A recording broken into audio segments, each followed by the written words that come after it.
नमस्कार दोस्तों, आपका स्वागत है हमारे इस प्रेरणादायक चैनल में, जहां हम आपको लेकर चलते हैं दुनिया की सबसे अद्भुत, सच्ची और जीवन बदल देने वाली कहानियों की ओर। यहां हम उन लोगों की यात्राओं को साझा करते हैं जिन्होंने असफलताओं को जीत में बदला, सपनों को हकीकत बनाया और कठिनाइयों के बीच नई रोशनी खोजी।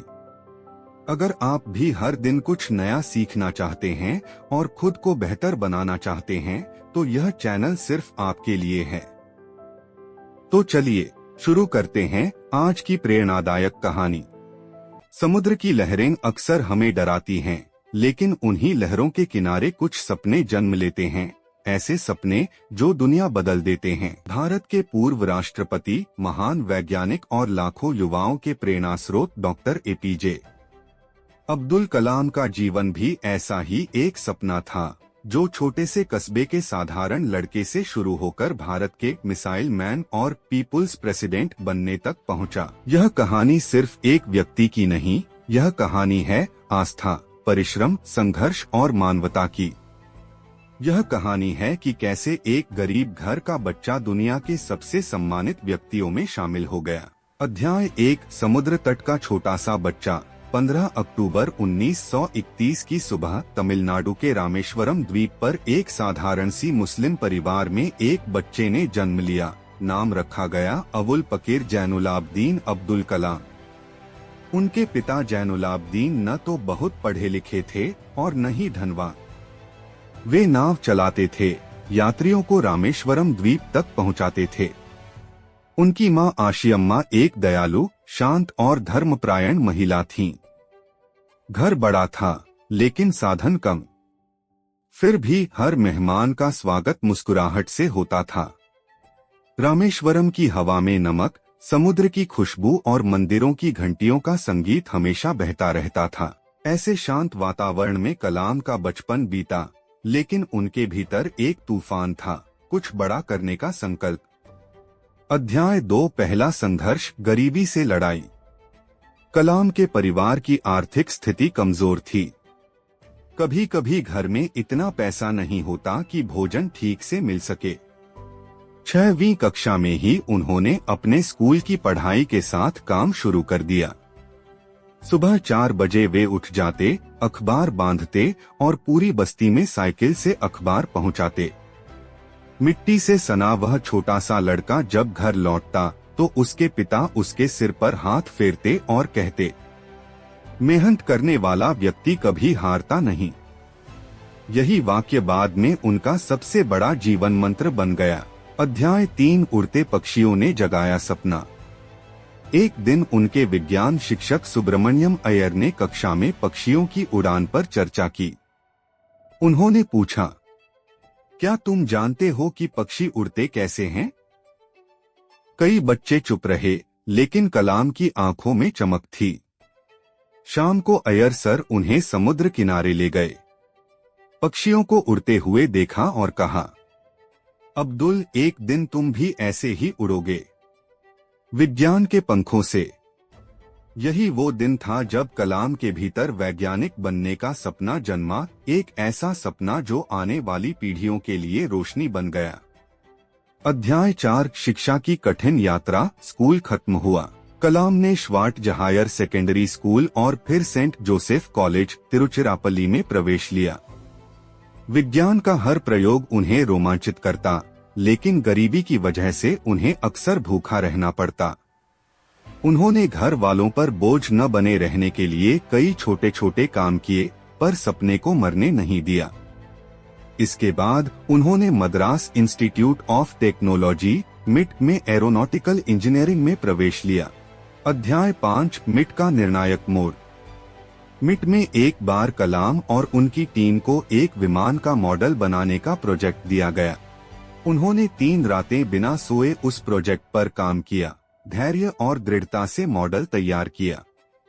प्रोफेसर ने कहा, तुम्हारे अंदर आग है, बस उसे सही दिशा में जलाए रखना।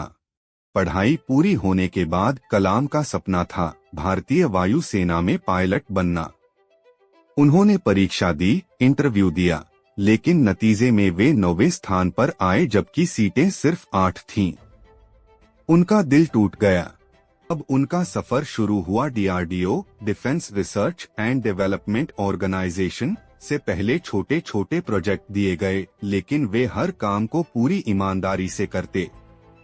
कुछ साल बाद उन्हें इसरो में रॉकेट प्रोजेक्ट में भेजा गया। यहाँ उनका असली सफर शुरू हुआ। भारत के मिसाइल इसरो में वे satellite launch vehicle SLV-3 project के प्रोजेक्ट डायरेक्टर बने। लक्ष्य भारत का अपना उपग्रह अंतरिक्ष में भेजना। 1980 में कठोर मेहनत और कई असफलताओं के बाद रोहिणी उपग्रह सफलतापूर्वक कक्षा में स्थापित हुआ। भारत अंतरिक्ष क्लब में शामिल हो गया। इस उपलब्धि के साथ ही उनका नाम देश भर में गूंजने लगा।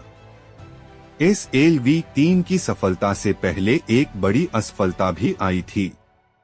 1979 में पहला रॉकेट लॉन्च फेल हो गया। मीडिया ने कठोर आलोचना की, लेकिन इसरो प्रमुख सतीश धवन ने कहा, अब्दुल, यह असफलता मेरी है, सफलता तुम्हारी होगी। और सचमुच अगले साल सफलता उनके हाथों में थी। यह घटना कलाम को सिखा गई।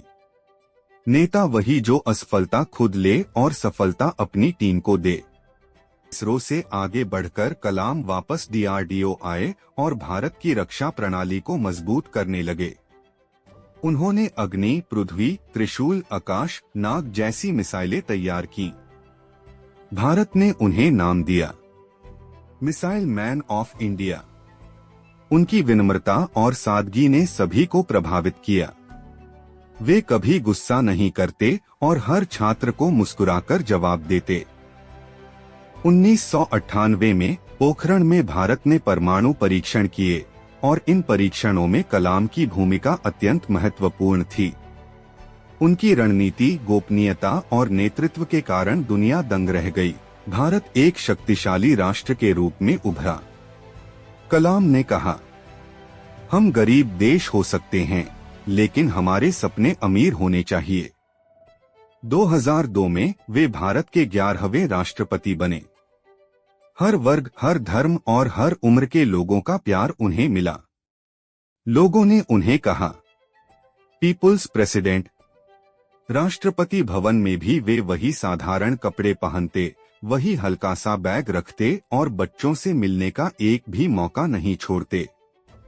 वे कहते थे, भारत का भविष्य उसके युवा हैं और युवाओं से बड़ा शिक्षक कोई नहीं। सैकड़ों किताबें पढ़ना, छात्रों से बात करना और उनके सपनों को सुनना, यह उनकी दैनिक दिनचर्या थी। दिलचस्प बात यह है कि कलाम की मृत्यु भी शिक्षा देते देते हुई। 27 जुलाई 2015 को वे IIM शिलांग में छात्रों को लेक्चर दे रहे थे। अचानक मंच पर गिर पड़े। आंखों में वही चमक थी, जैसे कोई अधूरा सपना अभी भी पूरा होना बाकी है। पूरे देश ने अपने सबसे प्यारे बेटे को खो दिया। उनका अंतिम संस्कार रामेश्वरम में समुद्र के किनारे हुआ, जहां से उनका सफर शुरू हुआ था। डॉक्टर अब्दुल कलाम भले ही इस दुनिया में नहीं हैं, लेकिन उनका जीवन, उनके विचार, उनका संघर्ष हमेशा याद रहेगा। एक गरीब घर में जन्मा वह बच्चा, जिसने किताबों को हथियार बनाया, विज्ञान को धर्म, मानवता को उद्देश्य और राष्ट्र को परिवार माना। वह दुनिया को हमेशा याद दिलाएगा कि इंसान अपनी परिस्थितियों से बड़ा होता है।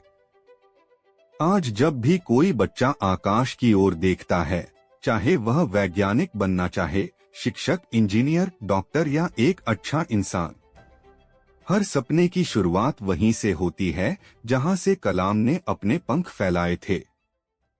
दोस्तों, अगर आपको यह वीडियो पसंद आया हो और इससे आपको कुछ सीखने को मिला हो, तो कृपया वीडियो को लाइक करें, चैनल को सब्सक्राइब करें और बेल आइकॉन दबाएं ताकि हमारी नई प्रेरणादायक कहानियां सबसे पहले आप तक पहुंचें।